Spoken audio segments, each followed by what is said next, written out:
Брось, Джуниор. Этого пидора должны были завалить на Мидланд-авеню еще год назад. Я это знаю. И ты это знаешь. Привет, друзья ютуберы! Скучали? А я скучал. А перед началом хотел бы сказать спасибо за ваши лайки и подписки, особенно комментарии, потому что это все помогает в продвижении моего канала. Это пересказ сериала «Клан Сопрано», второй сезон, 10 серия. Приятного просмотра.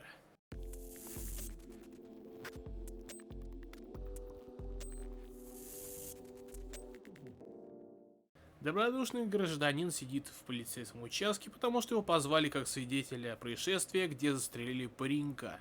Он указывает на некоторых знакомых лиц и говорит, что там было двое жирных. Тони зовет Ричи поговорить по поводу дел, где обычно как раз про дела и говорят. И рассказывает, что в принципе Ричи хорошо справляется, но не нужно высыпать мусор у людей, которые не платят вовремя. Уже в магазине Тысячного, собственно, хозяин этого магазина заказывает все подряд, потому что это надо продавать и отдавать долги двум дурачкам, которые в мафии. Ричи говорит, что холодильники нужны всем как ножницы, и всем плевать, сколько они стоят.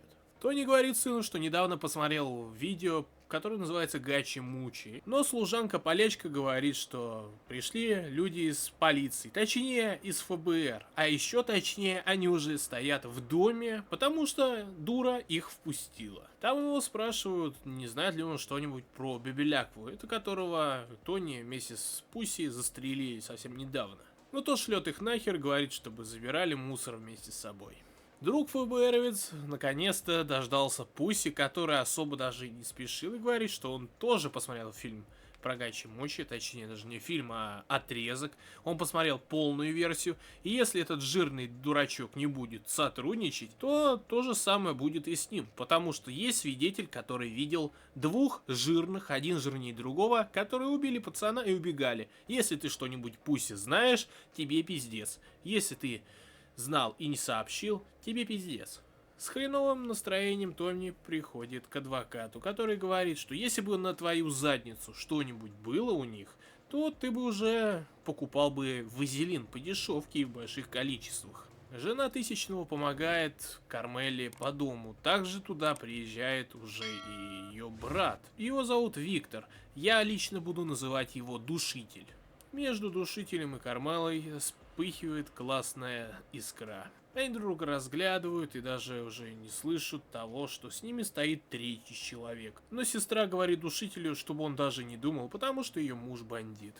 Тысячный хочет повторить фокус из второго Терминатора, но приходит его жена и все портит. Выспаться получается только у Кармелы, потому что она то мыслями, то пальчиками играет со своим воображением, но просыпаясь понимает, что ничего в жизни у нее не обновилось и старается заснуть обратно.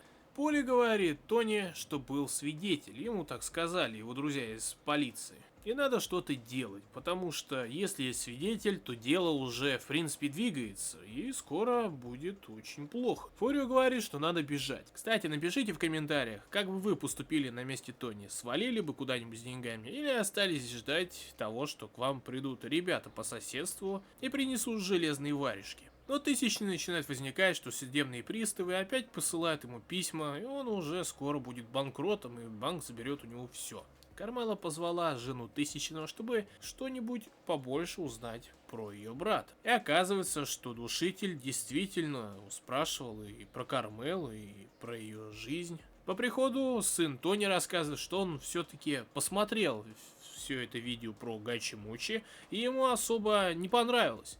И когда уже Тони, посмотрев все это видео, сидит у психологички и говорит ей, что как бы он игрался со своим сыном, как было показано в начале видео, только где борьба. И оказывается, что у этого популярного ролика есть еще и продолжение, которое идет и побольше времени, и немножко не такое. И он даже не знает, что ему больше понравилось. То, что он не знал, что есть продолжительная версия этого видео, или то, что американец наказывал китайца, хотя, возможно, это и не китаец.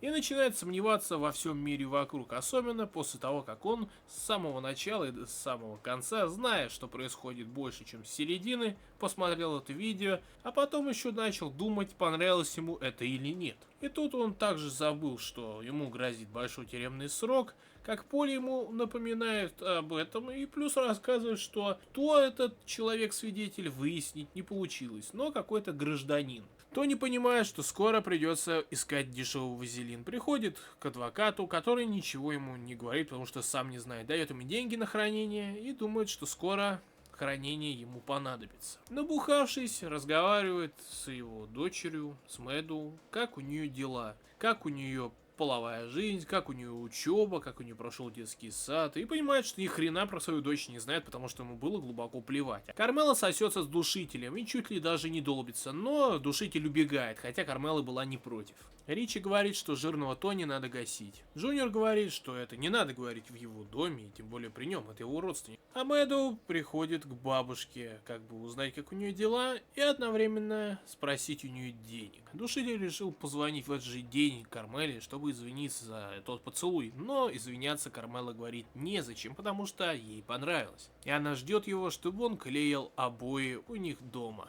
Но ихний разговор выпаливает лисичка Мэдоу. В квартире того самого свидетеля жена читает в газете, что тот, кого убили, был членом группировки Тони Сопрано. И не проходит нескольких секунд, а мужик уже ищет, чтобы забрать свои показания и отказаться, чтобы его вместе с женой не закатали где-нибудь в речке. Тысячный говорит, что все-таки он жидкий, и ему надо что-то делать. Его банк скоро заберет уже его магазин, и он будет банкротом. Деньги сына на учебу, в общем-то, их нету. И теперь даже если попросить денег как бы у душителя, он ему не сможет помочь, потому что долг слишком большой. Поле дозванивается до Тони и говорит, что тот свидетель слился, на показания нейтрализованные, и свидетель как бы решил их забрать. От счастья он приходит к Мелфи, который, в принципе, после того разговора еще не отошла, прогащий мунчи, говорит, что как бы видео и видео, а жизнь всегда должна быть радостной, и он хочет делать людям хорошие вещи, потому что жизнь, она короткая. Он приходит к Мимзи и дает ему деньги, чтобы тот пожертвовал коллегам, таким же как он, чтобы он был записан в программу, и ему наконец-то сделали позвоночник. А Кармела дожидается своего гостя, но приходит сменщик душителя по имени Ахмед. Магазин Тысячного забирают за долги банки, а Тони вместе с сыном плывут на яхте, чуть ли не сбивая людей и чуть ли не заработав себе на новый срок.